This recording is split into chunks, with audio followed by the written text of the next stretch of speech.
लो वो जाने बाहर आ गए। को इंसान बनाता है वह इल्म आज भी मदरसे की चटाई से मिलता है, जहां पहले दिन से लेकर आखिरी दिन तक यही सिखाया जाता है बेटा झूठ बोलना हराम है, शराब पीना हराम है, जुआ खेलना हराम है, सूद खाना हराम है, माँ बाप को सताना हराम है, पड़ोसी को तकलीफ देना हराम है, गीबत चुगलखोरी हराम है, हसद कीना कुदूरत हराम है। यानी ये जायज़ है, ये नाजायज़ है, ये लीगल है, ये इलीगल है, ये राइट है, ये रॉन्ग है, ये फॉरबिडन है, ये परमिटेड है, ये मुज़िर है, ये मुफीद है, ये बेनिफिशियल है, ये हार्मफुल है। यही तो सिखाता है इस्लाम। और ये बच्चों की घुट्टी में बचपन से लेके आखिरी दौरे हदीस तक यही इल्म मिलता है, ये करना है, ये नहीं करना, ये अच्छा है, ये बुरा है, ये हराम है, ये हलाल है, ये लीगल है, ये इलीगल है। यही शिक्षा दी जाती है मदरसे में। तो इंसान बनाने की फैक्ट्री है ये मदरसा। और ये फैक्ट्री ही मोहम्मद से वफा तूने तो हम तेरे हैं, ये जहां चीज है क्या लौहो कलम तेरे। कौम मुस्लिम आज भी हुकूमत तेरा इंतजार कर रही है कि तू मोहम्मदी बन जा, मैं तेरे पास आ जाऊं। कंडीशन है, शर्त है कि तू मोहम्मदी बन जा। हुकूमत इंतजार कर रही है, दिल्ली की गद्दी इंतजार कर रही है, अमेरिका की कुर्सी इंतजार कर रही है, चाइना जापान की गद्दियां इंतजार कर रही हैं। जिस तरह पहले ईरान की गद्दी इंतजार कर रही थी, मुस्तफ़ा के मानने वाले दीवाने अरब से निकले ईरान पे छा गए, अरब से वह लोग निकले रूम पे छा गए। मोहम्मद इब्ने कासिम मुट्ठी भर अपने दोस्तों के साथ अरब से निकले, इंडिया आए, हिंदुस्तान पे छा गए। उन लोगों की मेहनतों का नतीजा था कि 1000 साल तक इस मुल्क हिंदुस्तान पे मुस्तफ़ा के गुलामों का शासन रहा। तो जिनकी हुकूमत इतने दिनों तक रही हो, आज वह हुकूमत के लिए तरस रहा है, आज वह नौकरी के लिए तरस रहा है, आज वह मुलाजमत रहा है। गेट का लोहा उठाने और गिराने की नौकरी मिल जाए, नौकरी मिल जाए, नौकरी के लिए ये लालायित हैं और बेचैन हैं। और हुकूमत इनका इंतजार कर रही है कि तू औरंगजेब बन जा, हिंदुस्तान तुम्हारा इंतजार कर रहा है। सब बस एक्टिव बन के दुनिया में जीना है, गुलाम मुस्तफ़ा बन जाए, इल्म हासिल करें, एक्टिव रहें, एक एक मिनट का सही इस्तेमाल करें। खेत गए बगैर वहां से गेहूं की फसल उपज के घर नहीं आती है, धान लगाए बगैर वहां से अगहन के मौसम में 100 कुंटल बासमती धान हमारे घर में नहीं आता है। जो बारिश के मौसम में भीग कर खेती करता है, इस अगहन के मौसम में वही धान के भंडार अपने घर में देखता है। जो शख्स मेहनत मशक्कत करके 30 साल तक 15 घंटे मेहनत करता है, वही किसी डिस्ट्रिक्ट का डिस्ट्रिक्ट मजिस्ट्रेट बनता है। जो मेहनत करके खखेड़ मोल लेकर बिजनेस करता है, वही आदमी एक दिन बहुत बड़ा ताजिर कहलाता है। मेहनत शर्त है हुकूमत लेने के लिए, मेहनत शर्त है दुनिया पे शासन करने के लिए, मेहनत शर्त है अपने बाल बच्चों को अच्छी आबरूमंदाना जिंदगी देने के लिए। या हम लोग चाहते हैं कि बताशा पे फातिहा दिला दें और आसमान से हीरे की बारिश हो जाए। हम लोग चाहते हैं कि मज़ार पाक पे जाके लोहवान जला दें और नीचे से सोने के हांडे मिल जाए। 1 करोड़ लोग अजमेर शरीफ में मुंतजिर हैं कि बाबा नजर कर दें ताकि हम कलकत्ता का सबसे बड़ा मालदार बन जाए। लाखों लोग मुंतजिर हैं वहां, बाबा एक नजर करें ताकि बगैर पढ़े लिखे हम डीएम बन जाएं। दुनिया के सिस्टम के खिलाफ नहीं होता है। अब जरा गौर से सुनिए, बातें मेरी तवील हो जाएंगी। इस तरह की बातें मैं हमेशा करता रहता हूँ, मेरी बहुत सारी तकरीरें आप सुनते रहें उसको। बहुत सारे लोग कहते हैं कि उस वक्त तक मुझको नींद नहीं आती है जब तक मैं आपकी तकरीर सुनता नहीं हूँ। सुनते सुनते मुझको नींद आ जाती है। रात में जब जागता हूँ 12 बजे, तब मैं मोबाइल ऑफ करता हूँ। बहुत सारे लोग हैं मेरी तकरीर की खिल्ली और मजाक उड़ाते हैं। तो जो जिस तरह का इल्म रखते हैं, जो जिस तरह की सोच रखते हैं, उसी तरह की बातें करते हैं। अब अक्लमंद कौन है, जरा गौर से सुनिए। इन्न फी खल्क़िस समावाति वल अर्द वख्तिलाफ़िल लैलि वन नहार लआयातिल लिउलिल अलबाब। अनडाउटेडली मीन्स डाउटलेस, बिला शक व शुबा, जमीन आसमान की पैदाइश में, जमीन यहाँ आसमान वहाँ, जमीन आसमान की पैदाइश में, in the creation of the heavens and the earth, आसमान और जमीन की पैदाइश में, in the changing of the night and a day, रात और दिन की तब्दीली में। अभी रात, इसके बाद दिन, फिर रात, ये चेंज होके जो रात दिन। अल्लाह क्या कहता है? रात दिन की तब्दीली में, जमीन आसमान की पैदाइश में, अक्लमंदों की आंख खुलने की बातें हैं। बेवकूफों को इसमें कुछ समझ में नहीं आएगा। अक्लमंदों की आंख खुलने की बातें हैं। आयातुल लिउलिल अलबाब, tokens for those who reflect, जो रिफ्लेक्शन से काम लेते हैं, उसके लिए निशानियां हैं। किसमें? जमीन और आसमान में। उसके लिए निशानियां हैं रात और दिन के बदल बदल कर आने में। अक्लमंदों की आंख खुलती है इससे कि हाँ, ये दुनिया बगैर खालिक के नहीं बनी है। जैसे आजकल एक इर्तिदाद का मसला, नास्तिक होने का मसला, कोई खुदा नहीं, माज़अल्लाह, एक ट्रेंड चला हुआ है। बस दुनिया खुद से बनी, खुद से खत्म होगी, नहीं होगी, खाओ पियो मौज मस्ती करो, मरने के बाद कुछ नहीं होता है। माज़अल्लाह, हजार बार माज़अल्लाह। काफिरों की सोच को देखकर मुसलमानों के बहुत सारे बच्चे भी, उसका ईमान कमजोर हो गया, उसी सोच में जीने लगे। वरना जहां इस कदर सख्त कानून है कि एक वक्त की नमाज छोड़ना हराम और गुनाह कबीरा है, उसके बावजूद एक पढ़ा लिखा आदमी नमाज नहीं पढ़ता है। आखिर वो क्या सोचता है? हुजूर फरमाते हैं, जिसने जानबूझकर नमाज तर्क किया वह कुफ्र किया, कुफ्र के करीब पहुंच गया। मन तरक सलात मुतअम्मदन फक़द कफर। इतनी सख्त ताकीद सुनने के बावजूद बंदा नमाज नहीं पढ़ता है। क्या सोचता है वो? क्या समझ रहा है? जरूर कुछ हलचल मच रही है दिमाग में। या तो ये हलचल है कि अल्लाह सब माफ कर देगा, या फिर ये है कि ये सब कहने सुनने की बातें हैं, कुछ होता नहीं है। माज़अल्लाह, हजार बार माज़अल्लाह। जबकि निगाहों के सामने देखता है कि 18 साल का जवान एक्सीडेंट किया, लाश के हजारों टुकड़े हो गए, बाइक से टक्कर, घर से निकला मुस्कुराते हुए, पान और गुटखा खाते हुए, 5 मिनट के बाद एक्सीडेंट किया। अब वहां से उसकी डेड बॉडी वापस आ रही। अभी मैंने कहा कि उत्तराखंड का एक आदमी मार्केटिंग करने के लिए, वो साहब बाजार आया था और मार्केटिंग करके लौट रहा था। रात भर शॉपिंग किया, लौट रहा था, रास्ते में आंख लगी ड्राइवर की, गाड़ी के 10 लोग सब स्पॉट डेथ कर गए। एक ही फैमिली के, लड़का भी उसमें था, लड़के का बाप भी उसमें था, लड़के का भाई भी उसमें था। अब एक ही फैमिली के सारे लोग स्पॉट डेथ कर गए। फिर भी लोग नहीं समझेंगे, नहीं समझेंगे उससे, नहीं वो मरा है, हम नहीं मरेंगे। हुजूर आका अलैहिस्सलाम ने क्या कहा था? लौ तअलमून मा अअलम लज़हिकतुम कलीलन व लबकैतुम कसीरा। आका फरमाते हैं, अगर तुम वो बात जान लो जो मैं जानता हूं तो तुम हंसोगे कम, रोगे ज्यादा। क्योंकि अभी आखिर जमाने में अकलें सबकी छीन ली जाएंगी, इसलिए सब हंसेगा। कोई राजू श्रीवास्तव की नकल करके हंसेगा, कोई उमर शरीफ की नकल करके हंसेगा, कोई चार्ली चैपलिन की नकल करके हंसेगा।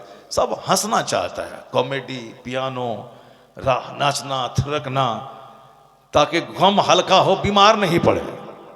आजकल एक ट्रेंड चला हुआ है कि हंसते रहिए ताकि बीमार नहीं पड़िएगा। डॉक्टर साहब कहते हैं कि लाफिंग, हंसते रहिए ताकि बीमारी आपके करीब नहीं आए। राजू श्रीवास्तव का नाम सुना आप लोगों ने? हंसता था जवानी में,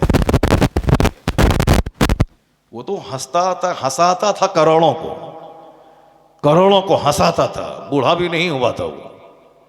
अचानक बीमारी आई, चला गया।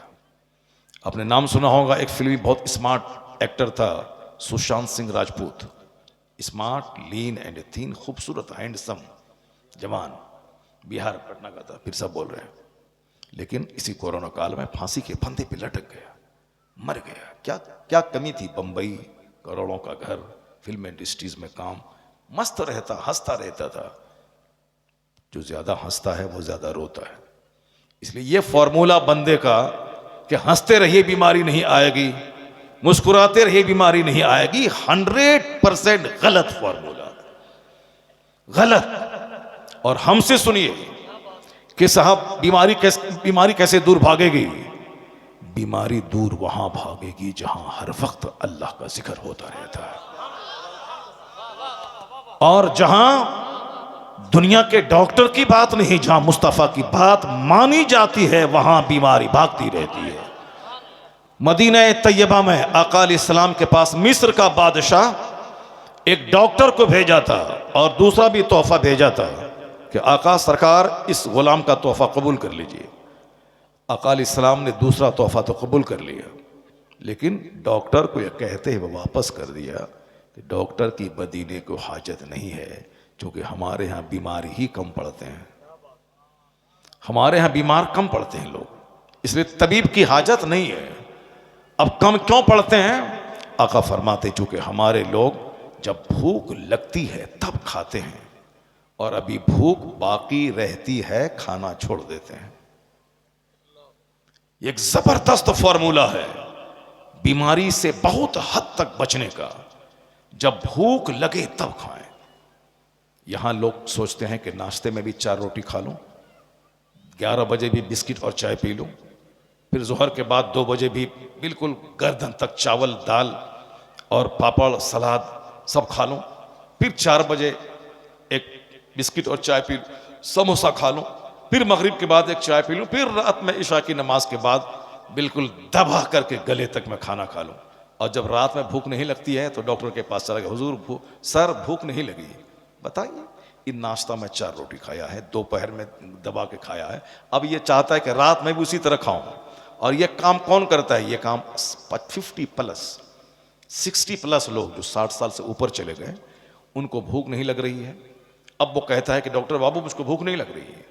डॉक्टर साहब कहते हैं कि ये टिकिया ले लो, ये दवाई ले लो, ये एसिलॉक ले लो, या डाइजिन ले लो, ये ले लो, ये खाओ, उसके बाद भी भूख नहीं लगती है। डॉक्टर साहब हार्ड दवाई दिया, बस 2-4 दिन भूख लगी, फिर गैस बनी, फिर भूख खत्म। मैंने अभी परसों एक उस बूढ़े को मैंने कहा, डॉक्टर के सामने कहा, ये दवाई की जो पोटली लेके जा रहे हैं कि भूख लगे खाना खाया नहीं जाता है। मैंने कहा अगर जीना चाहते हैं तो सिर्फ 2 टाइम खाइए, एक सुबह नाश्ते में खाइए और फिर रात में खाइए। दोपहर में भूख लगे तो 1 बिस्किट ले लीजिए, बाकी यहां तक दबा के मत खाइए, सिर्फ 2 टाइम खाइए। अभी 70 साल की उम्र में जो आप चाहते हैं कि 25 साल वाली ताकत रहे, मैं खा लूं 10 रोटी, 25 साल की उम्र में आपकी दाढ़ी के बाल, सर के बाल काले थे, और अभी देखिए 25 साल में आप बिल्कुल यंग जवान थे, अभी अपनी हड्डी और अपने चमड़े को देखिए आप। तो क्या चाहते हैं कि जो खाना 25 साल में खाते थे वही खाना 80 साल में भी खाएं? नहीं होगा। एक बहुत बड़े बुजुर्ग ने कहा, अल्हम्दुलिल्लाह मैं सेहतमंद हूं उस 70-80 साल की उम्र में भी। मैंने कहा राज क्या है? कहा राज है ज्यादा भूखा रहना, राज है ज्यादा भूखा रहना। सेहतमंद रहने का फॉर्मूला है कम खाना। और आज बीमारियां बढ़ गई, चूंकि 99% लोग गले तक दबा के खाना शुरू किया। पहले लोग दाने को तरसते थे, फिर भी सेहतमंद रहते थे, लेकिन अभी खा खा के लोग मौत की आगोश में जा रहे हैं। आका अलैहिस्सलाम ने क्या कहा कि मदीने में डॉक्टर की जरूरत नहीं है। क्यों? हमारे लोगों को जब भूख लगती है तब खाते हैं। यह 3 टाइम फॉर्मूला यह हमारा और आपका बनाया हुआ है, नाश्ता, दोपहर, रात, ये हमारा और आपका बनाया हुआ है। और इस्लाम का फॉर्मूला है कि भूख लगे तब खाओ। अब भूख रहे अभी तो खाना छोड़ दो। जैसे अभी और भी 4 रोटी खा सकते हैं तो 4 रोटी खाने के बाद ही स्टॉप कर दो। अगर 4 रोटी की जगह है तो 2 खाओ, उसके बाद स्टॉप कर दो। यह है सेहतमंद रहने का नुस्खा। अब कोई दबाने के बाद बोले सेहतमंद रहूंगा। अभी लीवर ट्रांसप्लांट का मसला बहुत चल रहा है, लीवर डैमेज हो रहा है। बंबई का अरबपति मड़वा की रोटी खाता है। वो मड़वा समझते हैं, हमारे इलाके मड़वा बोलता है उसको। वो काला काला दाना जो होता है, जो गरीबों का खाना पहले होता था, वो हम लोग मड़वा रोटी खाते हैं अरबपति के लोग। और क्या बोलता है? मलाई, कलाई। कलाई अलग चीज है, कलाई। अरे वो मड़वा पहले होता था, कौनी सरसों जैसा दाना, छोटा छोटा दाना होता था। गरीब लोग खाते थे। और अभी बंबई के अरबपति लोग खाते हैं, क्योंकि डॉक्टर बोलता है कि गेहूं की रोटी खाओगे तो मर जाओगे। अब वही खाते हैं जो पहले गरीबों की ग़िज़ा थी, अब अरबपति खा रहे हैं। क्यों? ताकि जान लो कि दुनिया की सारी चीजें अहम हैं। किसी को हकीर मत समझना। गरीबों को गरीब मत समझना। मुमकिन है कि गरीबों की रोज रोटी तुमको खानी पड़े दौलतों की मौजूदगी में। गरीबों के पास पेट है मगर रोटी नहीं है। अरबपति के पास दौलत है बेतहाशा मगर पेट ही नहीं है उसके पास। गेहूं की रोटी खाया तो मर जाएगा वो। बहुत सारे लोग खाते। शुगर वाले को डॉक्टर कहते हैं कि गेहूं की रोटी में शुगर है, चावल में शुगर है, अब कैसे क्या खाऊं? तो डॉक्टर कहते हैं कि मकई, चना और साहब गेहूं, बाजरा, जौ, ये सब मिक्स करके आटा तैयार करो और खाओ। इस्लाम तमाम बिंदुओं पे बहस करता है। इस्लाम सिर्फ नमाज पढ़ने नहीं कहता है। From the cradle to the grave, मां की गोद से लेके कब्र की गोद तक तमाम मौजूआत का अहता इस्लाम करता है। हर टॉपिक पे बहस इस्लाम करता है। कौन कहा था knowledge is power, knowledge is light? इस्लाम ने कहा था। कौन कहा था knowledge is ornament, knowledge is arm? किसने कहा था कि इल्म जेवर है, इल्म जीनत है, इल्म हथियार है, इल्म बेहतरीन साथी है, इल्म ताकत है, इल्म रोशनी है? किसने कहा था? आज अगर कोई कहते हैं हमारे इंडिया में या अमेरिका में या चाइना जापान में Mao Tsetung, Mussolini, Hitler, doctor Washington, Abraham Lincoln, Ambedkar, Gandhi, Nehru, आज हमारे प्रधानमंत्री मोदी, कोई भी कहते हैं, ये आज कहते हैं, मगर मेरे पैगंबर ने 1400 साल पहले कहा था अलैकुम बिल इल्म फ़इन्नल इल्म नूरुन। इल्म हासिल करो, इल्म लाइट का नाम है। इल्म हासिल करो, इल्म रोशनी का नाम है। Obtain knowledge, knowledge is power. इल्म हासिल करो, इल्म ताकत का नाम है। सरकार ने किस टॉपिक को टच नहीं किया? यहां तक कि हिंदुस्तान के अल्हड़ गंवार मेरे सरकार की तौहीन करते हैं। ये गंवार कुछ नहीं जानते। अमेरिका, यूरोप का दानिश्वर कहता है कि इस्लाम के पैगंबर के ताल्लुक से उन्होंने अपने हार्ट्स की फीलिंग को जो एक्सप्रेस किया है, वो कहते हैं how loftiness is the morality of the holy prophet of Islam. इस्लाम के पैगंबर की अखलाक की बुलंदी का क्या आलम है। वो कहते he made battle field civilised, यानी वो मैदान जंग जहां कत्ल होता है, जहां खून बहाया जाता है, जहां नहीं देखा जाता कि सामने दुश्मन का बच्चा या दुश्मन की बीवी। कहते हैं कि इस्लाम के पैगंबर हैं जिसने कहा था कि औरतों पे हाथ मत उठाना, बच्चों पे हाथ मत उठाना, बूढ़ों बीमारों पे हाथ मत उठाना। यानी वो दानिश्वर यूरोप का कहते हैं कि ये इस्लाम के पैगंबर हैं जिसने मैदान जंग को भी मुहज्जब बना दिया है। Who made battlefield civilized, जिसने मैदान जंग को भी मुहज्जब बना दिया है। क्या बात है। जो अनपढ़ किस्म के लोग हैं वो पैगंबर आजम की शान में गुस्ताखी करते हैं। जो हाईली क्वालिफाइड हैं वो यही कहते हैं कि I can not find any other man in history like Muhammad. मैं पूरे मानव इतिहास में मुस्तफा का जवाब नहीं पाता। वो यही कहते हैं all standards by which human greatness may be measured is anyone greater than he. आका के बारे में वो यूरोप का दानिश्वर डॉक्टर लामार्टिन कहते हैं कि तमाम पैमाना, तमाम कसौटी, तमाम मेजरमेंट, तमाम तराजू जिस पर एक इंसान की महानता को जांचा जाता है, वह तमाम कसौटी लाओ और उस कसौटी पे जांचो कौन है जो मोहम्मद अरबी के मुकाबले में खड़ा हो सके। All standards by which human greatness may be measured is anyone greater than he. क्या है कोई जो मुस्तफा से बड़ा हो सके? ये पढ़े लिखे लोग कहते हैं, ये हाईली क्वालिफाइड लोग बोलते हैं। इसलिए मैं कभी हिंदुस्तान या दुनिया के डेनमार्क या कहीं का कोई अपने आप को पढ़ा लिखा कहता, अगर वो मेरे पैगंबर की शान में गुस्ताखी करता है और ऑल फॉल बकता है तो मैं उसको दुनिया का सबसे बड़ा जाहिल समझता हूं। वो ABCD जाना है, इल्म हासिल नहीं किया है। वो क ख ग जाना है, साक्षर है, शिक्षित नहीं है। वो शिक्षित साक्षर होना अलग है। अखबार पढ़ लिया, हिंदी पढ़ लिया, फिजिक्स पढ़ लिया, साहब क ख ग पढ़ लिया, ABCD पढ़ लिया, अलिफ बा पढ़ लिया, हाँ ये पढ़ना जानता है, ये लिखना जानता है, ये साक्षर है, शिक्षित नहीं है। शिक्षित का मतलब तालीम याफ्ता, एजुकेटेड। जब इल्म सीने पे आता है तो जहालत का खात्मा होता है, और इल्म आदमी को राइट और रॉन्ग में डिफरेंशिएट करने का ढंग सिखाता है, हक और बातिल में फर्क करने का तरीका सिखाता है। पढ़ा लिखा आदमी वो किसी चीज में आंख बंद करके नहीं पढ़ता, वो रिफ्लेक्ट करता है, रिसर्च करता है, गौर व फिक्र करता है, तब जाके वो कोई डिसीजन लेता है पढ़ा लिखा आदमी। तो जो लोग इस ऑल फॉल बकते हैं, समझने की साक्षर है, शिक्षित नहीं है, तालीम याफ्ता नहीं है, और क़यामत जब करीब आएगी लोग साक्षर ही बनेंगे। ABCD क ख ग, मैथमेटिक्स, A+B, बस यही सब जानेंगे। वो आला तालीम है जो आदमी को इंसान बना दे। तालीम वो जो आदमी को खरी खोटे का फर्क सिखा दे। तालीम वो है जो आदमी को आदमियत पैदा कर दे, आदमियत आदमी के अंदर जगा दे।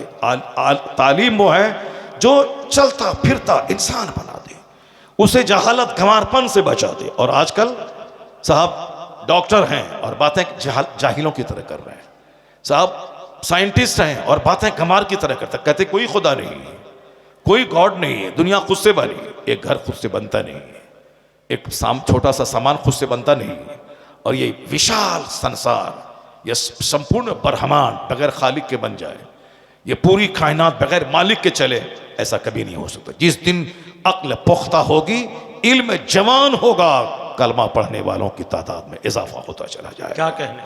और इस तरह की बातें मैं अक्सर करता हूं कि आज आप लोग मायूस हैं टेलीविजन के न्यूज सुनकर, सोशल मीडिया की खबरें सुनकर।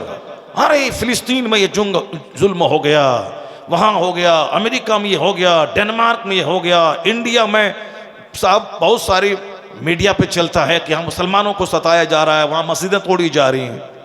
ये एक पार्ट है, तस्वीर का एक रुख है कि मुस्लिम सताए जाते हैं अपनी बदअमली की वजह से। वह दूसरा रुख यह है कि कोई दिन ऐसा नहीं गुजरता जिस दिन कोई वैज्ञानिक कलमा पढ़ के मुसलमान ना होता हो। अल्लाह। कोई दिन ऐसा नहीं गुजरता जिस दिन दुनिया का दानिश्वर कलमा पढ़ के मोमिन ना होता हो। गंवार जाहिल वो क्या जाने इस्लाम क्या है। कोस्टो, फ्रांस का वैज्ञानिक कोस्टो, उससे पूछें कलमा क्यों पढ़ा। डॉक्टर मेगाटे तेजासेन, थाईलैंड की राजधानी बैंकॉक का एनाटॉमी का प्रोफेसर, उससे पूछें कि इस्लाम क्यों कबूल किया। पूछें उस प्रिंसेस, ब्रिटेन की शहजादी से जो इस्लाम कबूल करना चाहती थी। पूछा उससे रूस के प्रेसिडेंट से जो इस्लाम कबूल करना चाहता था। दुनिया में बहुत सारी ऐसी खबरें हैं जो इस मीडिया के लोग नहीं चलाते हैं। एक मोटी किताब है, कौन क्या पढ़ा और कलमा पढ़ के मुस्लिम कैसे बना। किस तरह दुनिया में एक इनकलाब, खामोश इनकलाब है।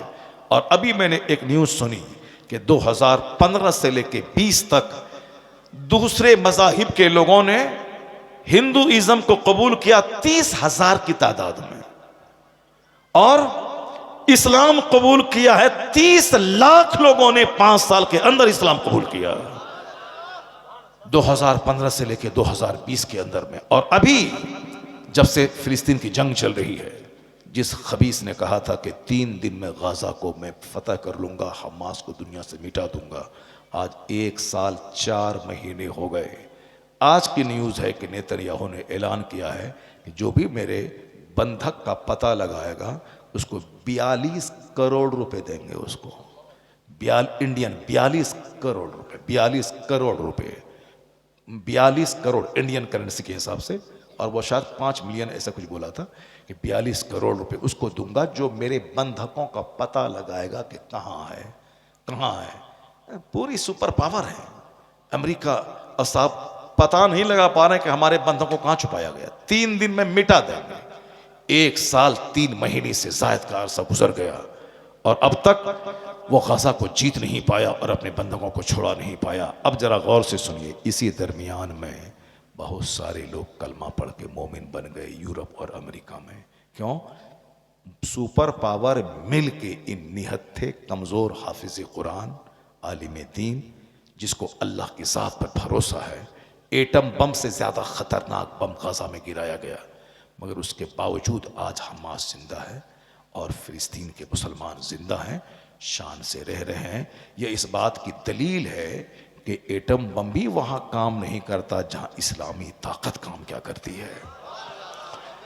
इनके पास सब्र की ताकत है, मुसलमान के पास तवक्कुल की ताकत है, इनके पास कुरान की ताकत है, इनके पास मुस्तफ़ा की रहमतुल आलमीनी की ताकत है, इनके पास खुदा पर एतमाद की ताकत है। तो आज इसको देखकर गैर मुस्लिम कलमा पढ़ रहे हैं। और अफसोस की बात तो यह है कि हमारा मुसलमान भाई इस जंग को देखने के बाद नमाजी नहीं बना, तहज्जुद गुजार नहीं बना, चाश्त इशराक नहीं पड़ा। होना यह चाहिए था अल्लाह की मदद आंखों से देखते हुए कि फिलिस्तीन आज तक जिंदा है, 70 साल से जुल्म हो रहे हैं। वहां की औरतें फिलिस्तीन नहीं छोड़ती हैं, इसलिए नहीं छोड़ती हैं कि मैं आज मेरा बच्चा नहीं तो आज मेरे बच्चे का खून रंग लाएगा, कल जरूर क़िबला अव्वल यहूदियों की गिरफ्त से आजाद हो जाएगा। क्या कहने, आजाद होगा फिलिस्तीन, क़िबला अव्वल। और अब आजादी के बिल्कुल करीब पहुंच चुका है। यहूदियों का सत्यानाश होगा। अब ये शिकस्त खाएंगे और यही मुट्ठी भर दीवाने मुस्तफ़ा के पूरी दुनिया में झंडा लहराएंगे। वो वक्त अब करीब आ रहा है। मुसलमानों का दिल इतना दुनिया की मोहब्बत में सख्त हो चुका है कि आंखों से देख रहे हैं कि जो बोला था 3 दिन में खत्म करूंगा, 1 साल 3 महीने में खत्म नहीं कर पाए। तो अब इसे क्या कह सकते हैं आप? तो अब मुसलमानों को कम से कम तहज्जुद गुजार होना चाहिए, नमाज चाश्त और इशराक पढ़ना चाहिए, नमाज पंजगाना पाबंदी से पढ़ना चाहिए, सच्ची तौबा करनी चाहिए, हराम को छोड़ के हलाल की तरफ लपकना चाहिए। मगर आज अगर कोई हिंदू हमारी मस्जिद के सामने अगर डीजे बजाता है तो हम तो दंगा फसाद के लिए तैयार हो जाते हैं। लेकिन मुसलमानों का एक बड़ा तबका बैंड बाजा मस्जिद के सामने बजाता है, मस्जिद के सामने से बारात ले जाता है, वो अपने डीजे को बंद नहीं करता है। किस कदर फ्रीडम बना, कितनी बड़ी ट्रेजेडी है, कितना बड़ा अलमिया है ये। आज गैर मुस्लिम हमारे उलमा के सामने आकर के वो हाथ जोड़ता है, कहता है कि आपने तावीज़ दी और हमारे बच्चे अच्छे हो गए, आपकी तावीज़ में बड़ा असर है। वो अपने हिसाब से अपनी ज़बान में कहता है कि भगवान तो हमारे घर में जो मिट्टी का पुतला है वो नहीं, भगवान तो आप हैं, जो आप तावीज़ दी हमारा बच्चा अच्छा हो गया। यानी बुतों के पुजारी इस तरह की बातें करते हैं। मस्जिद के दरवाजे पे मगरिब की नमाज के बाद हर शहर में 99% गैर मुस्लिम की औरतें छोटे छोटे बच्चों को लेकर खड़ी रहती है और ये कहती हैं कि बाबा फूंक देते हैं तो मेरा बच्चा अच्छा रहता है, बाबा फूंक देते हैं। ये क्या है? ये इस्लाम की हक्कानियत है कि नमाजी मस्जिद से निकले और आप फूंक दें तो बच्चे अच्छे हो जाएं। तो वह लोग तो हमारे आलिमों और अइम्मा का एहतराम करते हैं और हमारे बच्चे जलसे से भाग जाते हैं। क्यों भाग जाते हैं? कि तकरीर कौन सुनेगा, नमाज कौन इस जमाने में पढ़ेगा, कौन इस जमाने में इस्लामी लिबास पहन करके जन्नती बनेगा, जो होगा देखा जाएगा। ये मौलाना साहब इस ज़माने में कहते हैं, इस ज़माने में हाथ में मोबाइल, फटा हुआ पैंट, वो जीन्स, साहब दाढ़ी मोछ मुंड कर, जोकरों की तरह बाल रख कर, गले में सिकरी, हाथ में धागा, आप सोने की 4 अंगूठी पहन के मौज मस्ती, रिलैक्स, इंजॉय करना। इस ज़माने में दुनिया कहाँ से कहाँ पहुँच गई, ये मौलाना साहब कहाँ ले जाना चाहते हैं। हमारे बच्चे सबक हासिल करें कि कुफ़ार व मुशरिकीन मेरे उलमा का एहतराम करते हैं, उनका अदब करते हैं, उनका पाँव छूते हैं। और आप अपने ही इमाम के पीछे मस्जिद से बाहर निकल के 2 घंटा चाय की दुकान पर बैठकर इमाम साहब के निकालने की प्लानिंग बनाते आओ, इमाम साहब को निकालने की प्लानिंग बनाते हैं। अगर आप इमाम साहब को निकालने की प्लानिंग बनाया तो कोई एक इमाम नहीं मिलेगा दुनिया में। अगर आपने इमाम की कदर नहीं की और इमाम को 50,000 25,000 रुपये तनख्वाह नहीं दिया तो कोई बच्चा मदरसे में नहीं पढ़ेगा।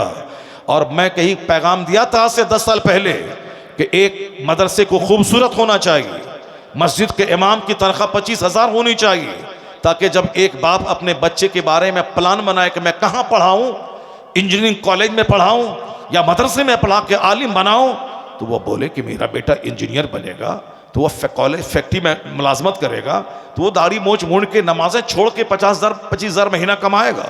और आजकल तो इंजीनियर थोक हैं, 10,000 रुपये महीने में इंजीनियर मिल जाते हैं, तो गली गली इंजीनियर है। अब जो हाई क्लास का इंजीनियर है उसकी तनख्वाह 1 लाख है, बाकी जनरल तो 10,000 20,000 कमाते हैं, 25,000 रुपये महीना कमाते हैं। मैं कहता हूँ कि अब एक बेटा इंजीनियर 25,000 महीना कमाता है, एक आलिम को अगर 25,000 रुपये महीना मस्जिद में मिले तो मालूम है क्या होगा। तो एक बाप सोचेगा कि यहाँ हाथ दस्तबोसी है, यहाँ कदम बोसी है, यहाँ नमाज की पाबंदी है। यहाँ जुमा के दिन जब एक इमाम अमामा बांधकर हाथ में असा लेके मेंबर पे खड़ा होता है, ऐसा लगता है जैसे कोई कमांडर इन चीफ अपनी फौज को ललकार रहा हो, जैसे कोई बादशाह अपनी रियाया को खिताब कर रहा हो। दस्तबोसी, कदम बोसी, मेहमान की तरह रोजाना खाना, 25,000 पे नजराना।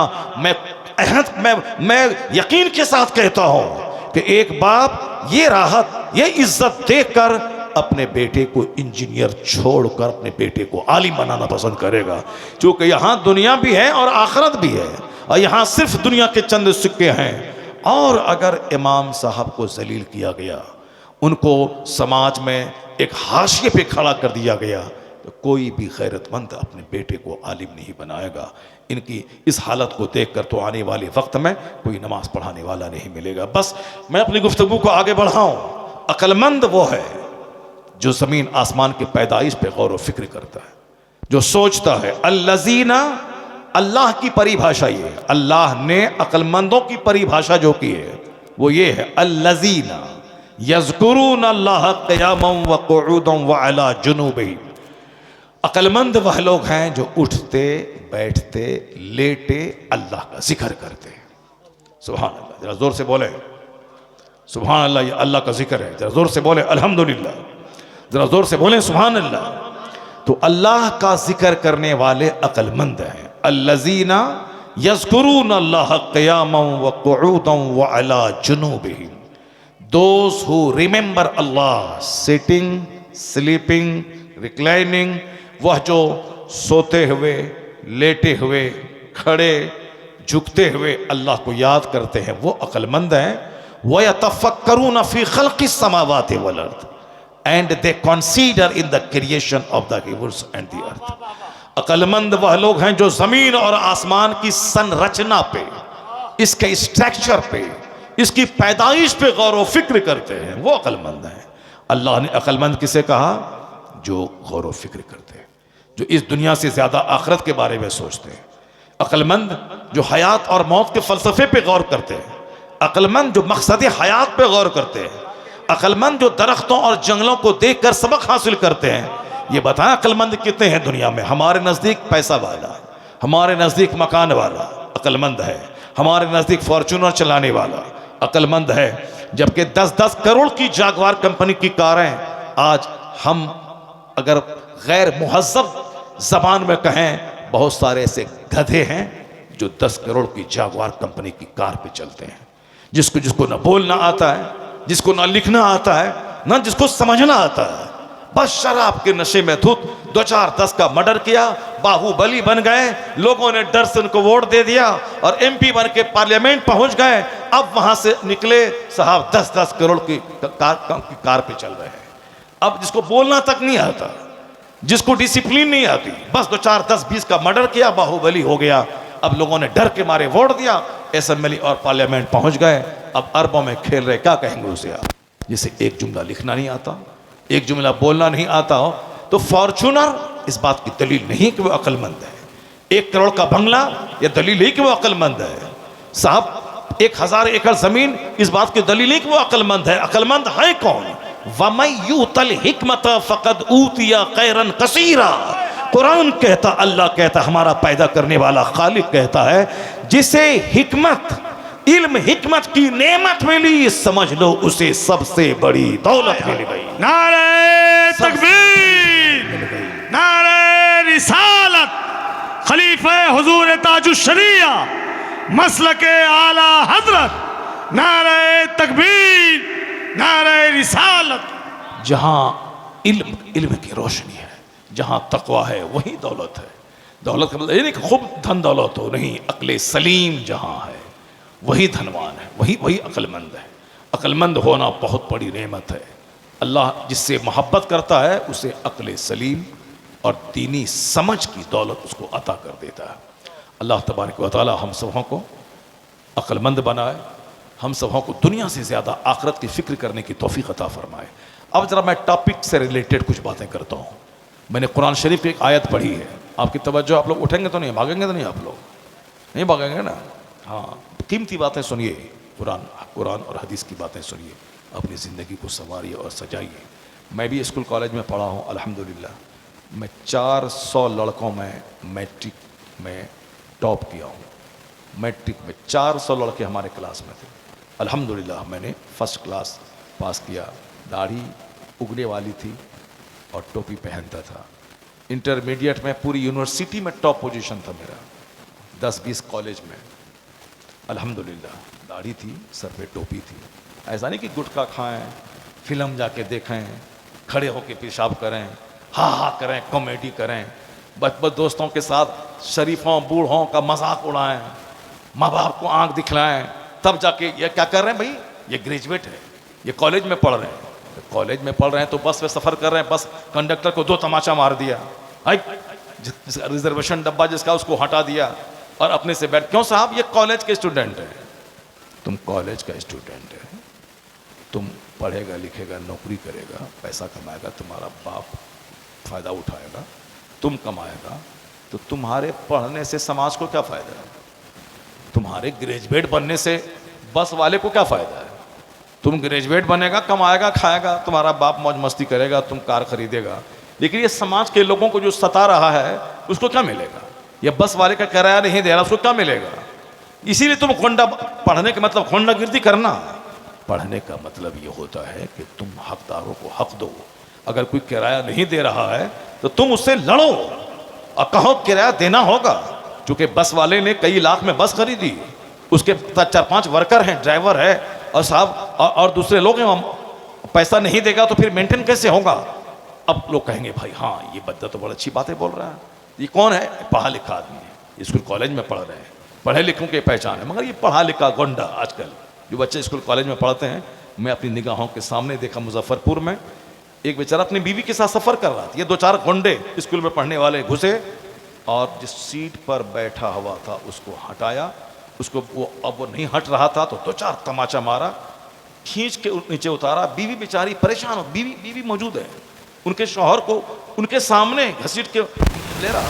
बात मारने के बाद कहता है अगर बीवी तेरे पास नहीं रहती तो और तुमको पीटता मैं। रिजर्वेशन है उसका। ये कौन लोग हैं? एग्जाम देने जा रहे हैं, कंपटीशन का एग्जाम देने जा रहे हैं। आप लोगों का अंदाजा होगा जब कभी कोई एग्जाम होता है पुलिस वाले का या और किसी चीज का, बैंक का, रेलवे का, तो किस कदर हुल्लड़बाजी करके लोग ट्रेन से जाते हैं। अब सब रिजर्वेशन वाले को उठा दिया। क्या करूं, मैं सामने बैठा हुआ था, मैं अगर कुछ बोलूं तो हमसे उलझ जाएगा वो। मैं खामोश रहा, यही सोचता रहा। ये स्कूल कॉलेज में पढ़ रहे हैं, ये एग्जाम देने जा रहे हैं, एग्जाम देने जा रहे हैं, क्या दूसरों की सीट पे उसको उठा करके वहां बैठ जाएगा? ये कौन सा इल्म है? उससे बेहतर तो तुम गंवार रहता, जाहिल रहता, हल जोतता, कम से कम ह्यूमैनिटी रहती, मानवता रहती, आदमियत रहती। और तुम पढ़ने लिखने के बाद नौकरी करके पैसा कमा के तुम किसको देगा? समाज को तुमसे फायदा उस वक्त पहुंचेगा जब तू समाज के लिए शुभ चिंतक बन जाएगा, समाज को अपने से फायदा पहुंचाएगा।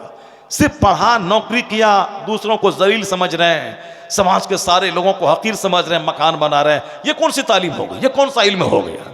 इसी तरह का इल्म जब बढ़ेगा तो मंत्री बनने के बाद वो घोटाला करेगा, डीएम बनने के बाद वो रिश्वत लेगा, ब्लॉक डेवलपमेंट ऑफिसर बनने के बाद वो खजाने को लूटेगा, जिस तरह आज हिंदुस्तान में हो रहा है तमाशा। इसी तरह का इल्म रहा तो मेडिकल कॉलेज का प्रिंसिपल होकर औरतों की आबरू के साथ खेलेगा, खूबसूरत हसीनाओं की इज्जत को लूटने का रैकेट अपने मकान के तहखाने में चलाएगा। सारी दुनिया जान रही है क्या तमाशा हुआ है। ये पढ़े लिखे लोग हैं जो इस तरह की हरकतें कर रहे हैं। पढ़े लिखे वो नहीं हैं जो ABCD जाने और 2 टका कमाए, दूसरों को अपने से तकलीफ पहुंचाए। नहीं, पढ़ा लिखा वो है जो अपने से दूसरों को लाभ पहुंचाए, अपने से दूसरों को फायदा पहुंचाए। मैं पढ़ा हूं, समाज को मुझसे फायदा मिले, समाज को मुझसे रोशनी मिले। ये है the best among you is one who is profitable for others. तुम्हें सबसे अच्छा वो है जो दूसरों के लिए लाभदायक हो, हानिकारक न हो, जो दूसरों के लिए प्रॉफिटेबल हो, नॉन प्रॉफिटेबल मत बनो। इसलिए वो इल्म जो आदमी को इंसान बनाता है, वो इल्म आज भी मदरसे की चटाई से मिलता है, जहां पहले दिन से लेकर आखिरी दिन तक यही सिखाया जाता है बेटा झूठ बोलना हराम है, शराब पीना हराम है, जुआ खेलना हराम है, सूद खाना हराम है, माँ बाप को सताना हराम है, पड़ोसी को तकलीफ देना हराम है, गीबत चुगलखोरी हराम है, हसद कीना कुदूरत हराम है। यानी ये जायज़ है, ये नाजायज़ है, ये लीगल है, ये इलीगल है। ये राइट है, ये रॉन्ग है, ये फॉरबिडन है, ये परमिटेड है, ये मुज़िर है, ये मुफीद है, ये बेनिफिशियल है, ये हार्मफुल है। यही तो सिखाता है इस्लाम। और ये बच्चों की घुट्टी में बचपन से लेके आखिरी दौरे हदीस तक यही इल्म मिलता है। ये करना है, ये नहीं करना, ये अच्छा है, ये बुरा है, ये हराम है, ये हलाल है, ये लीगल है, ये इलीगल है। यही शिक्षा दी जाती है मदरसे में। तो इंसान बनाने की फैक्ट्री है ये मदरसा। और ये फैक्ट्री आज कमजोर पड़ गई। मुसलमानों ने भी अपने बच्चों को मदरसे में पढ़ाना छोड़ दिया। गवर्नमेंट ने भी इसे आतंकवादी का अड्डा कहा। जो इंसान बनाने की फैक्ट्री था उसे आतंकवादी का अड्डा कहा। जो इंसान बनाने की फैक्ट्री था कि माँ का पांव चूमे, बाप की पेशानी चूमे, बाप का हाथ चूमे, मुसलमानों ने भी अपने बेटों को नाफरमान बनाने के लिए अल्हड़ इदारों का रुख किया। अब वहां से बच्चा पढ़ के आने के बाद बाप को आंख दिखाता है, छाती पर बैठ के 2-4 फाइट लगाता है। अगर बच्चा मदरसे का पढ़ा हुआ बता दे कि कोई करोड़ों में कोई अगर बेहुदा ऐसा होगा जो माँ बाप को मारा होगा, वरना 99% बच्चे मदरसे के पढ़े हुए वो अपने बाप का हाथ चूमते हैं। बाप है उसका शराबी, बाप है उसका काश्तकार, मगर वो उसका हाथ चूमते हैं, उनकी पेशानी को बोसा देते हैं, अपने बाप का पांव चूमते हैं। मालूम है कि बाप का पांव चूमने से जन्नत की खुशबू मिलती है, माँ के पांव के नीचे जन्नत है। तो इंसान बनाने की फैक्ट्री है मदरसा। हमारे मालदारों ने इन मदरसों को वीरान करके क्रिश्चियनों के स्कूल को आबाद किया। 10-10 हजार रुपए महाना देकर उसके स्कूल में अपने बच्चों को पढ़ाया। और क्या बनाने के लिए पढ़ाया वह सबको मालूम है। और ये फैक्ट्री इंसान बनाने की फैक्ट्री आज करा रही है, आज चिल्ला रही है। बच्चे इसके पास नहीं है। वहां जानवर बनाने के लिए वहां दरवाजे एडमिशन क्लोज्ड है। और यहां इंसान बनाने की फैक्ट्री में बच्चे स्टूडेंट नहीं है, हर तरफ से इसको डैमेज किया गया। तो आज जब बच्चे चोर हो गए, डकैत हो गए, रिश्वतखोर हो गए, घोटालेबाज हो गए, ऑक्सफोर्ड से पढ़ के आया घोटालाबाज, जेएनयू से पढ़ के आया घोटालाबाज, दिल्ली यूनिवर्सिटी से पढ़ के आया घोटालाबाज, पीएमसीएस से पढ़ के आया घोटालाबाज, कहीं चारा घोटाला, कहीं यूरिया घोटाला, कहीं ताबूत घोटाला, कहीं चीनी घोटाला, कहीं पोशाक घोटाला, कहीं भवन निर्माण का घोटाला। ये घोटाले सब पढ़े लिखे लोग कर रहे हैं। कहां के पढ़े? जेएनयू के, एएमयू के, दिल्ली यूनिवर्सिटी के, ऑक्सफोर्ड के, हार्वर्ड के, कैम्ब्रिज के, कलकत्ता यूनिवर्सिटी के पढ़े हुए लोग हैं। मैं ये अच्छे लोगों की बात नहीं करता, मैं उन गुंडों की बात करता हूं जो यूनिवर्सिटी से पढ़ने के बाद हिंदुस्तान के खजाने को लूटने का काम करते हैं। कोई चीफ मिनिस्टर की कुर्सी पे बैठ के लूट रहा है, कोई डीएम की कुर्सी पे बैठ के लूट रहा है। ये सारे लुटेरे उसी दुनियावी दरसगाहों के पढ़े लिखे लोग हैं। ये मदरसा का पढ़ा लिखा आदमी जो इंसान की फैक्ट्री है, ये मदरसा। यहां शरीफों की खेप पैदा की जाती है। तो मदरसे को हमने उजाड़ दिया। अब जब मदरसे को उजाड़ दिया तो शरीफ कहां से मिलेंगे, कुतुब कहां मिलेंगे, अब्दाल कहां मिलेंगे, शरीफ कहां मिलेंगे, जेंटिल कहां मिलेंगे? समाज आज चोरों से भर गया, डकैतों से भर गया, पापियों से भर गया, ज़िनाकारों से भर गया, सूदखोरों से भर गया, माँ बाप के नाफरमानों से भर गया। अब कराहना मत कि समाज नाफरमानों से भर गया, चूंकि फैक्ट्री वही है जहां नाफरमान जन्म लेते हैं। तो अब समाज चोरों से भर गया है। अब अगर चाहिए कि समाज शरीफों से भरे, नेकों से भरे, नमाजियों से भरे, परहेजगारों से भरे, तो दोबारा इस फैक्ट्री को जिंदा करना होगा। और जिस दिन फैक्ट्री जिंदा हुई, अब प्रोडक्शन ज्यादा होने लगा, जब पैदावार ज्यादा होगी तो चोरों की तादाद घटेगी, शरीफों की तादाद में इजाफा होता चला जाएगा। नारे तकबीर, नारे रिसालत, मसलके आला हजरत, मजहबे इस्लाम, जलसे दस्तार बंदी, नारे तकबीर, नारे रिसालत। बस मदरसे को आतंकवादी का अड्डा कह दिया। कभी मदरसे में आके देखा, कभी चटाई पर बैठ के जायजा लिया कि क्या पढ़ाया जाता है?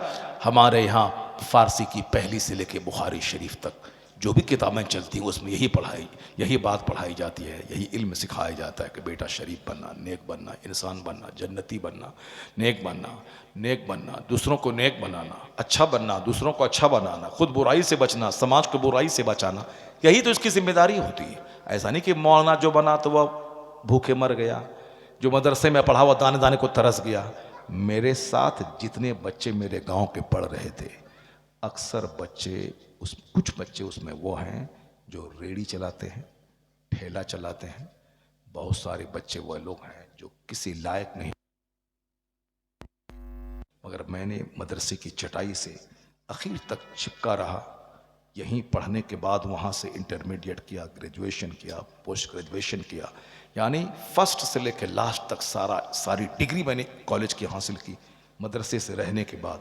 और मैं मौलवी हूँ आज, मगर अल्हम्दुलिल्लाह मेरी बात ठीक है, चलो सारे लोग तो इस तरह से नहीं कर पाते हैं, लेकिन हमारा एक मामूली मौलवी भाई जो मेरे गांव का था, वो भी पुख्ते का घर बना लिया, वो भी बाइक पे चल रहा है, इज्जत की जिंदगी गुजार रहा है। और जिसने मौलवी का मजाक उड़ा के अपने बेटों को स्कूल में भेजा, उनका बच्चा नोएडा सेक्टर 16 में रेडी चला रहा है। आलिमों की तौहीन जो करेगा कि मदरसा में पढ़ने से क्या मिलेगा, उसकी नस्ल में एक अच्छा आलिम कभी पैदा नहीं होगा। और आप जान लें कि अल्लाह जब सांप, छुछंदर, बंदर, शराबी, पापी सबको रोजी देता है, जो अल्लाह के दीन का काम करेगा क्या अल्लाह उसको भूखा रखेगा? नहीं रखेगा। वमन यतवक्कल अलल्लाहि फहुवा हस्बुह, जो अल्लाह पे भरोसा करता है अल्लाह उसके लिए काफी हो जाता है। और अल्लाह वहां से रोजी देता है जहां से बंदा सोच नहीं सकता है।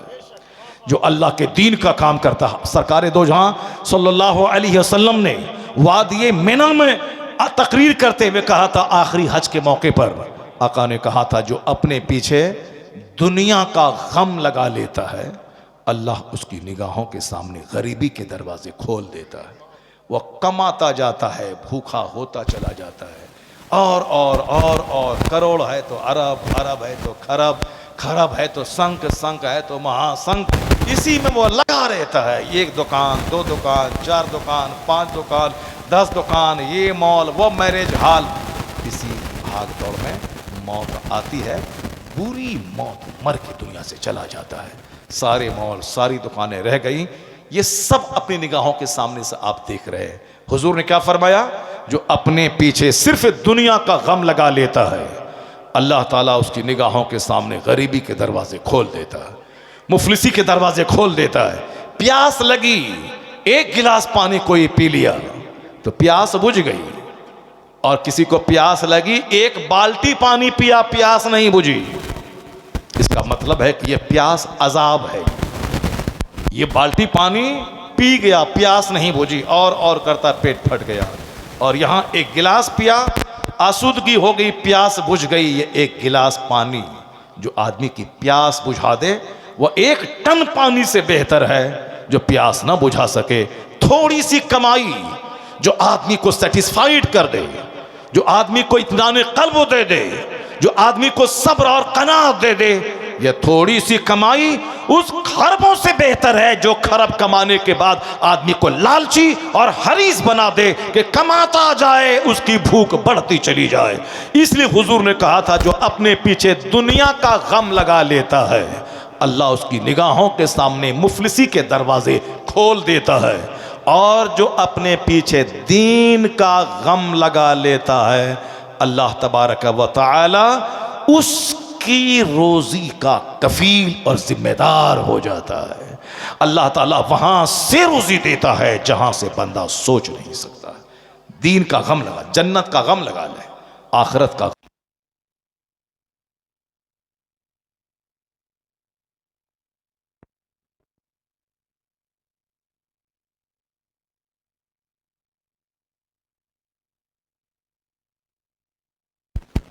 बन के रहें और आपका शौहर एक खादिम बनकर आपकी खिदमत करता रहे। वाह वाह वाह वाह वाह, नारे तकबीर, नारे रिसालत, मसलके आला हजरत खलीफे हुजूर ताजुश्शरिया अल्लामा डॉक्टर मुफ्ती शहरयार रजा कादरी। इसलिए ए मेरी माँ, बहन, मेरी बेटी, कभी गैर मर्दों से बातें करने में, गैर मर्दों से आंख मचोली करने में कभी भी दिल न लगाएं, कभी उसको अच्छा ना समझें।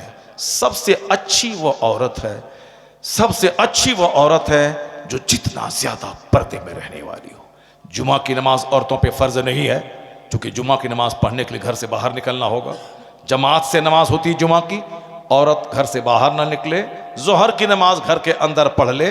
मर्द मस्जिद जाके जो जुमा की नमाज पढ़ के सवाब पाएगा, औरत घर में जोहर की नमाज पढ़ ले, उसको वही सवाब मिल जाएगा। ईद बकरीद की नमाज औरतों पे वाजिब नहीं है। ईद बकरीद की नमाज मर्द बाहर जाएंगे, जमात के साथ पढ़ेंगे, जो उनको सवाब बाहर जाके मुसीबत उठा के मिलेगा, वह सवाब औरत को घर में रहने से मिल जाएगा। चूँकि जमात में नमाज पढ़ने से ज़्यादा बेहतर है औरतों का तन्हा पढ़ना। मस्जिद में नमाज पढ़ने से बेहतर है घर में पढ़ना। आंगन में नमाज पढ़ने से बेहतर है उसारे पे पढ़ना, दालान से बेहतर है कि अंदर घर में पढ़ना। अंदर बीच घर में पढ़ने से बेहतर है कोने में। जितना ज़्यादा पर्दा हो उतना ही ज़्यादा बेहतर है घर के लिए, समाज के लिए, औरतों के लिए।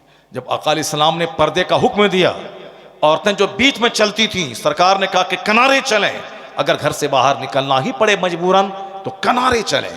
तो आया है किताब में कि औरतें इस फरमान के बाद इस कदर दीवार से लग के चलने लगी कि उनका कपड़ा दीवार में लग जाता था। ये हया का आलम है। औरतें जब पर्दे में रहती हैं तो बारिश होती है, औरतें जब पर्दे में रहती हैं तो रोज़ी में बरकत होती है, औरतें जब पर्दे में रहती हैं तो बदकारियाँ नहीं होती है। तो अल्लाह माफ़। दिल्ली में कहत छाया, बारिश रुक गई, सारे मुसलमान जमा हुए और बारिश के लिए नमाज इस्तिस्का अदा की। अभी ये मोबाइल, इंस्टाग्राम, फेसबुक के ज़माने में नमाज इस्तिस्का का ख्याल किसको है? गरीबी का इलाज है नमाज चाश्त। और 2 हज 2 उम्रा का सवाब, 1 हज 1 उम्रा का सवाब मिलता है जब बंदा नमाज इशराक पढ़ के मस्जिद से बाहर निकलता है। दूसरों के सामने भीख मांगते हैं कि पैसा दीजिए, मदीने में खर्चा करेंगे। और यहाँ हुजूर फरमाते हैं जो फजर की नमाज बाजमात मस्जिद में पढ़े और वहाँ ठहरा रहे सूरज निकलने के बाद 2 रकत नमाज इशराक पढ़ के मस्जिद से बाहर निकले, 1 हज 1 उम्रा का सवाब लेके मस्जिद से बाहर निकलेगा। ये काम करना नहीं है और दूसरों से कहना है कि पैसा दीजिए हम उम्रा के लिए जाएंगे। नमाज फर्ज आजम है। जो फर्ज है वो अदा नहीं करना है, और जो फर्ज नहीं है उसके लिए मांगना है और लालायित रहना है कि हमको सब नमाजी हमको उम्रा करवा दे। क्यों उम्रा करवा दे? खुद ही को कर बुलंद इतना कि हर तकदीर से पहले खुदा बंदे से खुद पूछे, बता तेरी रजा क्या है। इतना बुलंद कर ले अपने आप को मस्जिद में कि यहां आंख बंद कर मदीने का दीदार हो जाए। सरकार आला हजरत रदी अल्लाह ताला अन्हु की सवाने उम्री में एक चैप्टर आया है कि आपका एक खलीफा आलिम दीन देखा कि आप हुजरे में हैं, फिर उसके बाद पर्दे से देखा, झांक के तो देखा अंदर में आप नहीं हैं। फिर उसके बाद देखा आप उसी हुजरे से बाहर आए, परेशान हो गए। कहा पांव पकड़कर हुजूर बताना होगा आज यह राज क्या है। मैंने आपको कमरे में देखा, फिर मैंने नहीं देखा, फिर मैंने उसी कमरे से बाहर निकलते हुए आपको देखा। दिमाग मेरा खराब हो रहा है हुजूर, मैं आप बताएं कि आखिर ये क्या चीज़ है, मैं पागल हो रहा हूँ, समझाएं ये राज क्या है। आपने कहा कि बस आम खाइए पत्ते मत गिनिए। कहा हुजूर वो सब दुरुस्त है, लेकिन बताइए कि ये क्या माजरा है। पाँव नहीं छोड़ूंगा, चूँकि वो बहुत बड़े आलिम थे, आपके चहेते मुरीद और खलीफा थे। आला हजरत ने उनको कहा अल्हम्दुलिल्लाह, अल्लाह के फजल से इसी कमरे से हर जुमा की रात को मैं यहाँ से मदीने मुनव्वरा जाता हूँ। अल्लाह। आला हजरत कोई मामूली आशिक ने, मामूली आलिम दीन का नाम नहीं है, आशिक रसूल का नाम है, वली कामिल का नाम है, कुतुबुल इरशाद का नाम है, नाइब गौसे आज़म का नाम है, वली कामिल का नाम है। ये शरीर किस्म के लोग ऑल फॉल बकते हैं, रज़ा खानी तो ये तो वो फला। एक बदतमीज़ है, वो हमको बोलता है कि सड़ा हुआ रज़ा खानी है, माज़अल्लाह, 1000 बार माज़अल्लाह। वह खुद बदतमीज़ है, धुतकारा हुआ है, रांदे दरगाह है। आला हजरत जैसे आशिक रसूल, नाइब गौसे आज़म, आज भी उनकी किताबों को पढ़ने के बाद दिल रोशन होता है, करोड़ों आदमी का ईमान महफूज होता है। मगर वो बंदा आला हजरत को गाली देता है, उनके खिलाफ बोलता है। आला हजरत फाज़िल बरेलवी रज़ी अल्लाह ताला अन्हु एक सूखा आलिम नहीं थे, नाइब गौसे आज़म थे, कुतुबुल इरशाद थे, शेखुल इस्लाम वल मुस्लिमीन थे। ये कितना बुलंद किया अपने आप को कि अपने हुजरे से मदीना जा रहे हैं, मदीने पाक से वापस आ रहे हैं। आला हजरत का बेटा मुफ्ती आज़म हिंद रज़ी अल्लाह ताला अन्हु बरेली का ही एक नवाब राहत जान थे। वो उनकी तमन्ना थी कि जो गौसे पाक का इस वक्त दुनिया में नाइब है, मैं उससे मुरीद हूँगा। अब वो सामने बहुत सारे बुजुर्गान दिन का चेहरा था, लेकिन वो चाहते थे और अच्छा मिल जाए, और अच्छा मिल जाए, और अच्छा मिल जाए। इसी तलाश में बरेली के नवाब साहब बगदाद शरीफ चले गए। बगदाद की गलियों में घूमते थे, चूंकि जुस्तजू थी कि गौसे पाक का नाइब मिले, जुस्तजू थी, घूमते रहते थे। एक बार खानकाह में एक बहुत नूरानी चेहरे वाले को देखा, समझ गए कि ज़रूर ये नाइब गौसे आज़म है। दिल उनकी तरफ माइल होने लगा। जब करीब गए तो उनको लगा कि नहीं नहीं, और भी इससे अच्छा मिल जाए। जो मोहब्बत का तूफान जगा था थोड़ा सा सर्द पड़ गया। उसी शौक में बेचैन थे, कोई मिले कि मैं मुरीद हो जाऊं, क्योंकि वो आम आदमी तो थे नहीं, नवाब साहब थे। नवाब साहब थे, आज से 100 साल पहले के, आज से 50 साल पहले के नवाब थे वो, नवाब आदमी। अब चाहते थे कि बड़े से अच्छा मिले। जैसे हम लोग आगे पीछे रहने वाला मौलवी साहब, वो हम लोगों को कुछ नहीं समझता है, वो समझता है कि और अच्छा मिल जाए। लेकिन जो हमारी तकरीर सुना है या फिर हमको कभी देखा है, वो सोचता काश हजरत से एक बार बात कर लें। अभी आ रहे थे हम गाड़ी से, अभी शमसी से कार पे, बांग्लादेश का एक फ़ोन आया, कहा हुजूर मैं आपको देखना चाहता हूँ।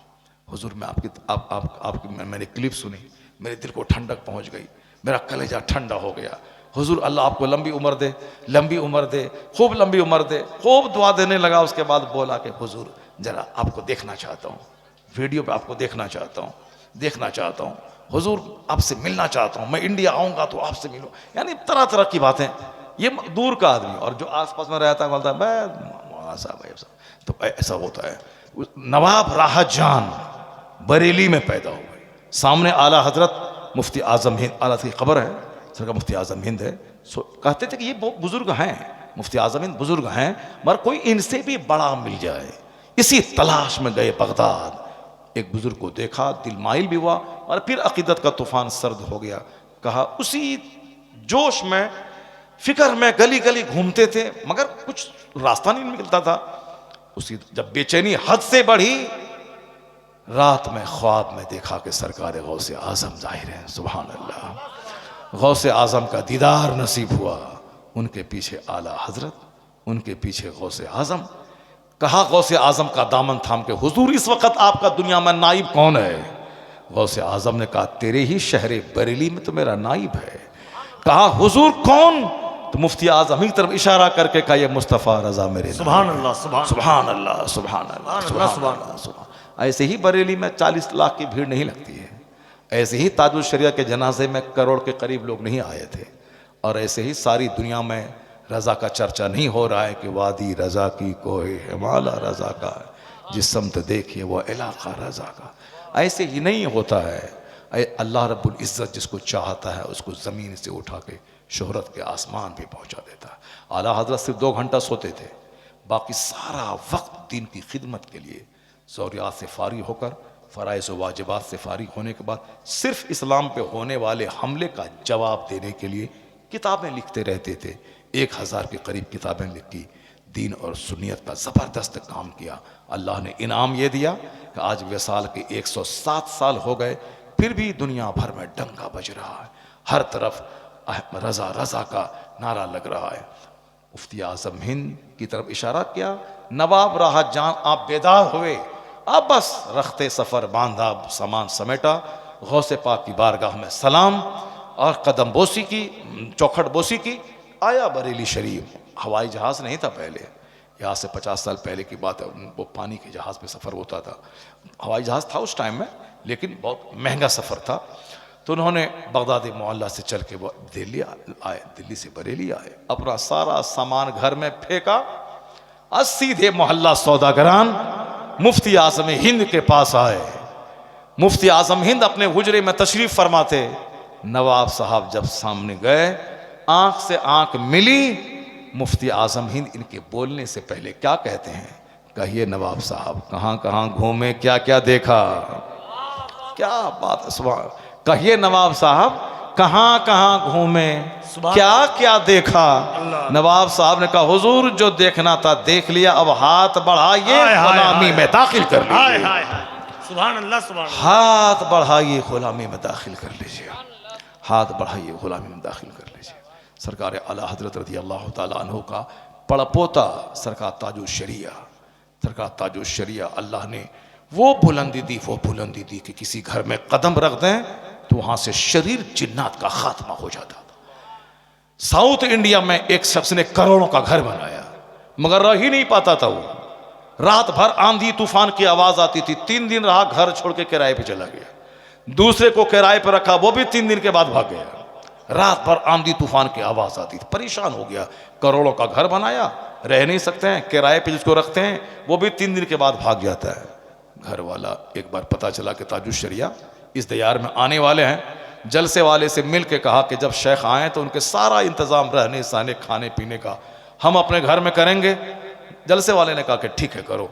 उन्होंने उसी नए घर में, जिसमें कि वो 3 दिन रह नहीं पाया, किराएदार नहीं रह पाते थे, रात भर आंधी तूफान की आवाज आती थी, बिल्कुल जिन्नात का बसेड़ा था। ताजुश शरिया तशरीफ लाए, नमाज पढ़ी इशा की, फिर आप बहुत देर तक वहां रहे, फजर पढ़ी, जलसे में गए, वहां से आए। आपने नहीं बरेली का कील को फूका ठोका। आजकल बरेली का कील पंडवा शरीफ में देखते हैं, वो सब दुकान में लोग रखते हैं, बरेली की कांटी। और आजकल हर आमिल के पास है, बहुत अच्छी कांटी है, बहुत फायदा उससे होता है। उसको घर के कुटे में डालना चाहिए। अब वो अच्छा है, हम ऐसा नहीं कहते कि वो अच्छा नहीं है, लेकिन उससे ज़्यादा अच्छा है कि आदमी रोज़ाना सुबह शाम चारों कुल पढ़ करके अपने हाथ पे दम करके अपने बदन पे मल लिया करे, अपने बच्चों पे फेर दिया करे।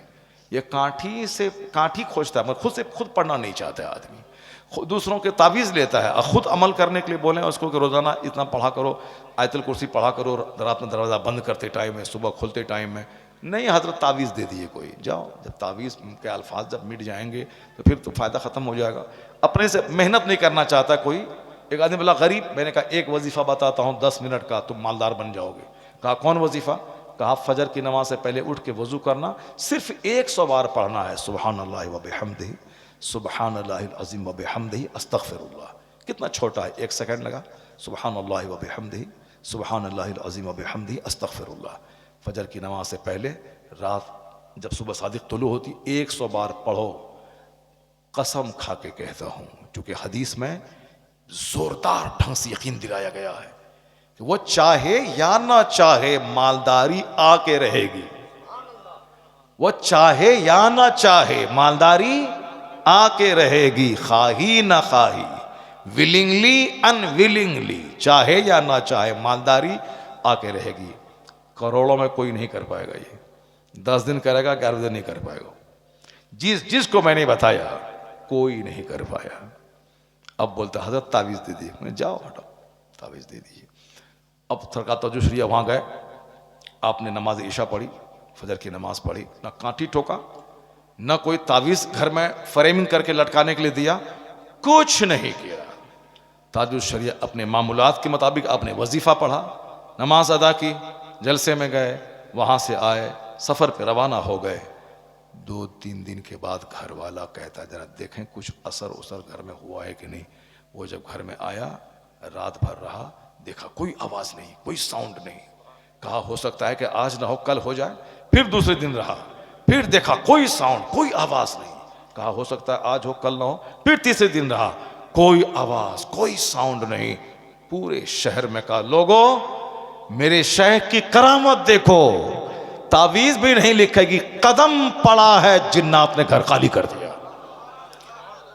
क्या बात है, अब आराम से रह रहे हैं, वही घर है, आराम से रह रहे हैं। आला हजरत फाजिल बरेलवी रदी अल्लाह ताला अन्हु का कुंबा इश्क रसूल के लिए मशहूर है, ईमान के तहफ़्फ़ुज़ के लिए मशहूर है।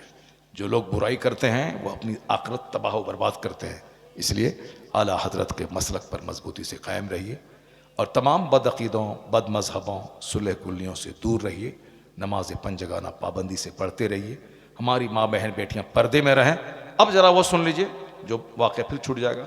अभी सट्टारी में बयान कर रहे थे इसी को, ए डॉक्टर प्रोफेसर साहब आप सो रहे हैं? सट्टारी में बयान कर रहे थे, मगर फिर आगे बढ़ गया, तकरीर ख़त्म हो गई, वो वाक़या बयान नहीं कर पाए। ऐसे ही होता है।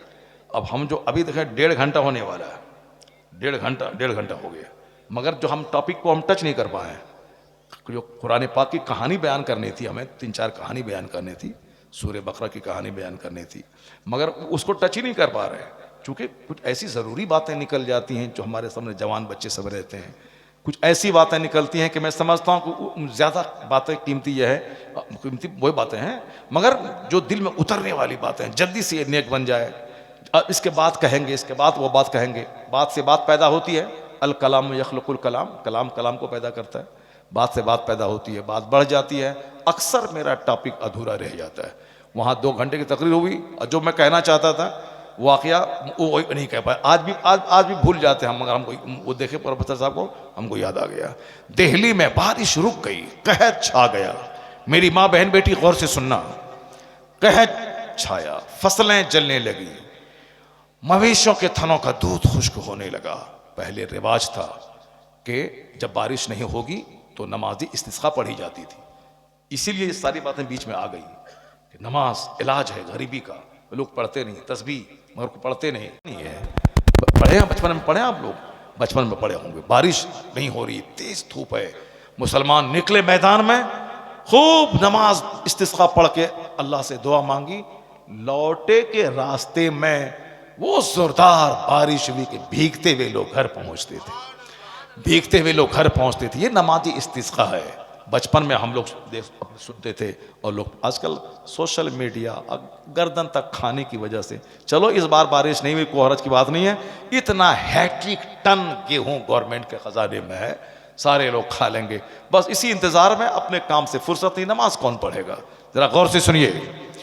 दिल्ली के लोग निकले सड़कों पे हजारों की तादाद में, नमाज अदा की मगर बारिश नहीं हुई। फिर निकले, नमाज अदा की, बारिश नहीं हुई, परेशान हो गए। नमाज पढ़ रहा हूं, दुआ कर रहा हूं, बारिश नहीं हो रही। जब गुनाह ज्यादा हो जाता है, पाप ज्यादा होता है, तो अल्लाह ताला दुआ कबूल नहीं करता है। हदीस में आया है कि जिस औरतों के पायल की आवाज गैर मर्द सुने, उस औरत के, उस कौम के मर्दों की दुआ को अल्लाह रद्द कर देता है। औरत बेपर्दा रहे, ये काबा में जाके दुआ करे, दुआ कबूल नहीं होगी। हराम खाए, काबा में दुआ करे, दुआ कबूल नहीं होगी। क्योंकि दुआ की कबूलियत के लिए हलाल ग़िज़ा शर्त है, हलाल ग़िज़ा शर्त है। अब लोग नमाज अदा की मगर बारिश नहीं हो रही है। हजरत सूफी निज़ामुद्दीन अबुल मुअय्यिद रज़ी अल्लाह ताला अन्हु, बहुत बड़े बुजुर्ग हैं, उनका मज़ार कुतुबुद्दीन बख्तियार काकी रज़ी अल्लाह ताला अन्हु के आस्थाने के बिल्कुल करीब, मस्जिद से बिल्कुल सटे हुए उनका मज़ार है। उनके बाजू उनकी माँ का मज़ार है। उन्होंने अपनी माँ का दुपट्टा अपने हुजरे में जो था उसको लिया, उस दुपट्टे को हाथ में लेके आपने दुआ की, इलाही यह उस औरत का दुपट्टा है जिस औरत को मरते दम तक गैर मर्द ने कभी नहीं देखा। इलाही इस दुपट्टा का वास्ता है, तू बारिश रहमत का नुज़ूल फरमा दे। इधर दुआ खत्म होनी थी, घंघोर घटा छाई, वो बारिश हुई कि दिल्ली और दिल्ली का सारा इलाका सरसब्दो शादाब हो गया। अब बताएं कि मर्द ने नमाज अदा की, नमाज कबूल नहीं हुई, लेकिन एक औरत का दुपट्टा जो गैर मर्द ने कभी उसको नहीं देखा। किस कदर औरत के पर्दे में बरकत है, किस कदर औरतों के घर में रहने में बरकत है। एक मौलवी साहब बोला हमसे, हम उसके कायल नहीं है कि औरत घर में रहे, हम निकाब पहन के घर से बाहर निकले, ये निकाब पहन के बाहर जाए। मैंने कहा हाँ ज़रूरतन तो निकाब पहन के जाएगी, मोटी चादर ओढ़ने का मसला है। वह निकाब वो नहीं कि निकाब पहने पूरा स्ट्रक्चर बदन से नज़र आए, स्टॉल ओढ़ ले। ये स्टॉल ये भी फैशन का हिस्सा है। असल में है मोटी बड़ी चादर, मोटी बड़ी चादर जो सर से लेके पैर तक पूरे बदन को ढांप ले। ये स्टॉल वाला जो मामला है, या स्टॉल यहाँ तक है और पूरा बदन का हिस्सा दिखाई पड़ता है निकाब के बाहर से। ये स्टॉल नहीं, मोटी चादर जो सर से लेके पांव तक पूरे बदन को ढांप लेके, तो किसी बदन का कोई स्ट्रक्चर दिखाई न पड़े। कुरान शरीफ में भी यही आया है कि चादर डाले, और ये मगर आजकल वो फैशन में सब कुछ चल रहा, निकाब भी है और फैशन चल रहा है। अब जरा गौर करें कि जिस औरत का चेहरा अजनबी मर्द देख ले, जो औरत गैर मर्दों से बात करे, जो औरत सड़कों पे चले, वो मौलवी साहब क्या कर रहा था, नहीं निकाब पहने स्कूल कॉलेज जाएगी, हम उसके पक्ष में हैं, मदर स्कूल कॉलेज जाए, निकाब में जाए। मैंने कहा ठीक है, जिस स्कूल कॉलेज में औरतें पढ़ाने वाली हों और लड़की पर्दे में वहाँ जाए, कोई गैर मर्द न दिखे, तो हम भी उसके मुखालिफ नहीं हैं। लेकिन कहा कि नहीं वो जाएगी दुनिया मोड़ मान जाए। हमने कहा कुरान शरीफ में आया है, वह करना फी बुयूतिकुन्ना वला तबर्रजना तबर्रुजल जाहिलिया। अल्लाह ने क्या कहा, ए औरतों तुम घरों में ठहरी रहो, दौरे जाहिलियत के कि आवारा औरतों की तरह आवारा मत फिरा करो। तो तुमने तो खूब औरतों को मेडिकल कॉलेज, इंजीनियरिंग कॉलेज में दिखलाया, रिजल्ट क्या निकला?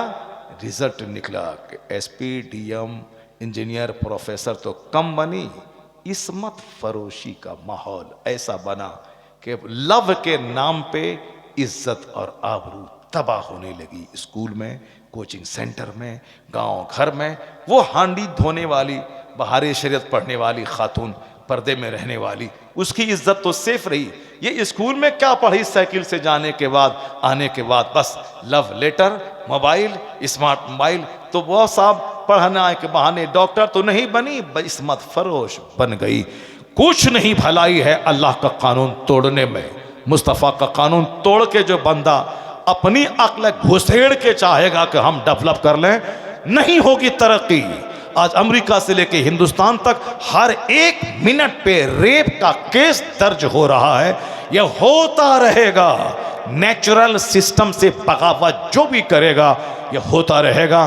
चूंकि सारा अमन, सारा सुकून, सारा चैन, सारी बरकतें, सारी भलाइयाँ, सारी तरक्कियाँ मुस्तफ़ा की पैरवी में है, मुस्तफ़ा की मुखालफत में कोई भलाई नहीं है। खिलाफे पैगंबर कसे रह गुज़ीद कि हरगिज़ बमंजिल न खाद रसीद। मुस्तफ़ा के खिलाफ जो चलेगा कभी मंजिल मकसूद पर नहीं पहुँचेगा। आज दुनिया में जो बेचैनी की आग लगी है, इस आग को बुझाने का एक तरीका है।